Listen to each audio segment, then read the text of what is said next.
Bonjour, on va essayer dans cette vidéo de donner quelques valeurs pour l'intensité de pesanteur. Alors la dernière vidéo, j'ai démontré que G, c'est grand G fois MT sur RT plus H, le tout au carré. Alors, ça, c'est le cas général. Le centre de la Terre, le corps se trouve à une certaine hauteur h du centre de la Terre. Donc, il faut rajouter le rayon de la Terre. Alors, le cas particulier d'un corps qui se trouve à la surface. Eh bien, dans ce cas, le h est égal à 0 et la formule est grand G fois la masse de la Terre sur le rayon de la Terre au carré. Et si on fait ce calcul, eh bien, ça nous donne G0 est égal. Grand G, c'est 6,67 10 à la puissance moins 11 dans le système international. La masse de la Terre, c'est 5,97 10 à la puissance 24 kg, divisé par le rayon de la Terre, et c'est 6400 kilomètres. Alors, on a un problème là, puisque la distance au carré doit être exprimée en mètres. Donc, il faut que cette valeur soit convertie en mètres. J'ajoute donc les 3 zéros pour aller du kilomètre au mètre. Et je n'oublie pas, chose que les élèves parfois oublient, c'est le carré. Donc, ils peuvent oublier la conversion en mètres et puis le carré. Eh bien, le calcul donne pour valeur de G0 la valeur suivante. C'est 9,72165 newtons par kilogramme. Donc, voilà l'unité dans le système international.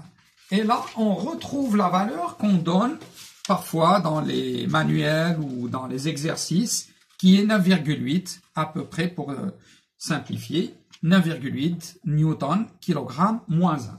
Donc ça, c'est pour G0. Maintenant, on va prendre un autre cas, c'est celui de la Lune. Donc on va refaire le calcul, mais cette fois pour la Lune. Donc, la formule restera la même, mais au lieu que ce soit le rayon de la Terre, ce sera le rayon de la Lune. Et donc, la formule est G de la Lune, c'est grand G fois la masse de la Lune sur le rayon de la Lune plus H au carré. Donc, plus H au carré. Mais si je veux le cas particulier de G0 à la surface de la Lune, eh bien, le H devient nul et la formule est identique à tout à l'heure. Et c'est G0, GL0, c'est grand G fois ML sur RL au carré. Maintenant, pour les calculs, GL0, c'est 6,67 10 à la puissance moins 11 dans le système international. La masse de la Lune, c'est 7,34 10 puissance 22 kg, divisé par le rayon de la Lune au carré, et qui est 1737,4 km. Eh bien, je convertis cette distance en mètres. Donc, je multiplie, soit je laisse comme ça, soit je multiplie par 10 à la puissance 3. Je laisse comme ça, c'est-à-dire, je laisse la virgule, je multiplie par 10 puissance 3, ou alors, je déplace la virgule et j'obtiens 1 737 400 mètres. Donc, ce que vous voulez, mais à la fin, il faut que ça soit en mètres. Et je n'oublie pas le carré. Ce qui va donner comme valeur, la valeur que nous allons obtenir, Alors, elle est plus petite que sur la Terre. Et c'est tout à fait normal puisque la masse de la Lune est plus petite que la masse de la Terre.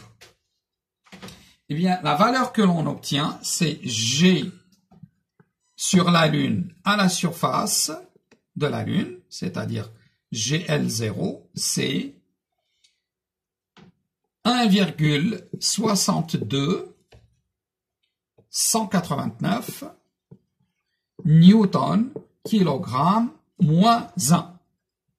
Et on constate que l'intensité de pesanteur à la surface de la Lune est plus faible que l'intensité de pesanteur à la surface de la Terre.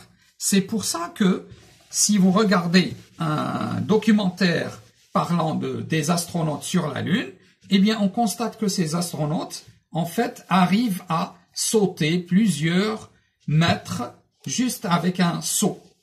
Alors que sur la Terre, c'est un peu plus difficile. Donc c'est parce que tout simplement, ils ressentent un poids plus faible.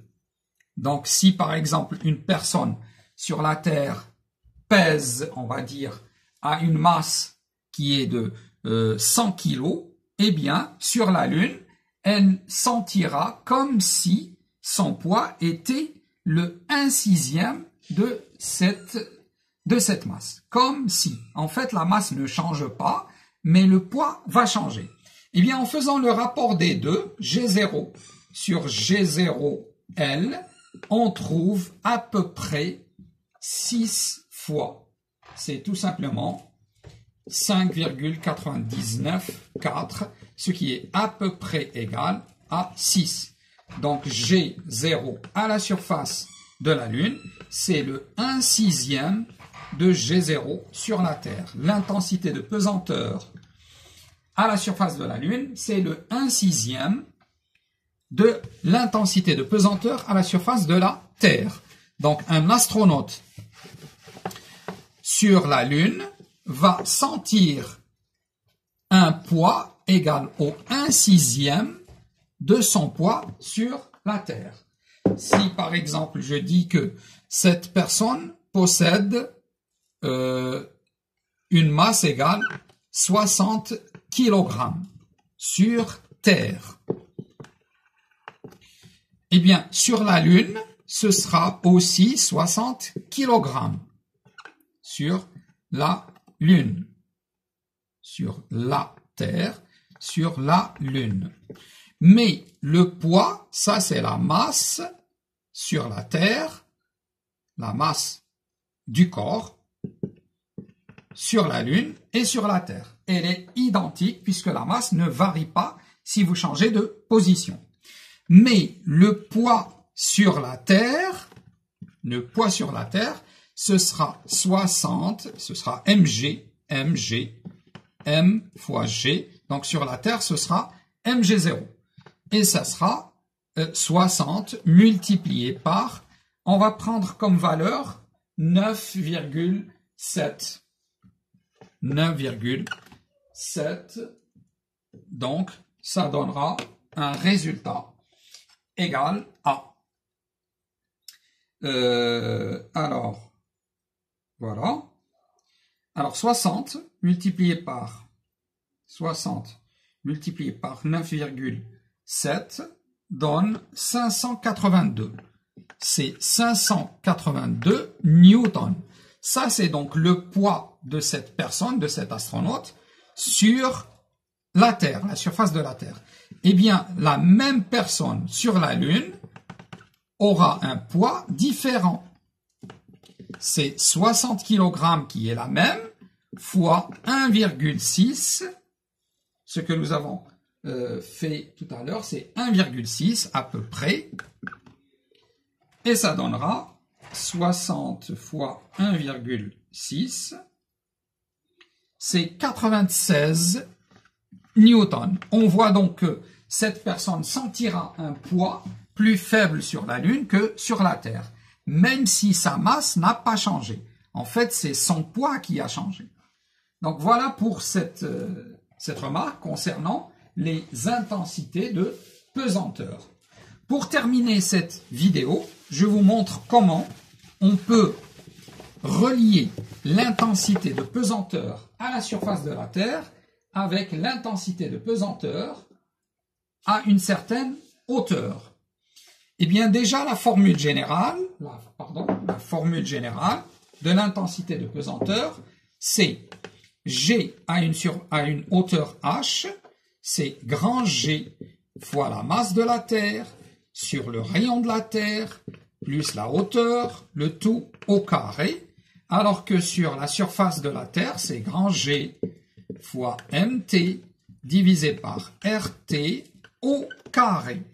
Eh bien, si vous faites cette équation sur la deuxième, vous obtenez G H sur G0, c'est grand G fois mt sur RT plus H, le tout au carré, fois l'inverse divisé par G0, c'est-à-dire fois 1 sur G0. Et donc, fois l'inverse de ça.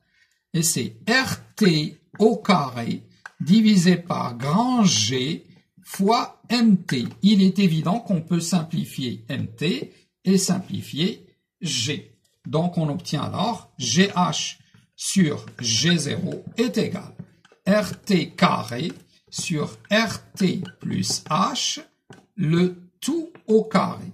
D'où l'expression qui peut être intéressante parfois, c'est GH, G, l'intensité de pesanteur à une certaine hauteur, c'est l'intensité de pesanteur à la surface multipliée par RT au carré sur RT plus H, le tout au carré. C'est une formule que votre enseignant peut très bien vous demander de démontrer, soit dans un exercice, soit dans un devoir. Voilà donc pour cette partie concernant les intensités de pesanteur.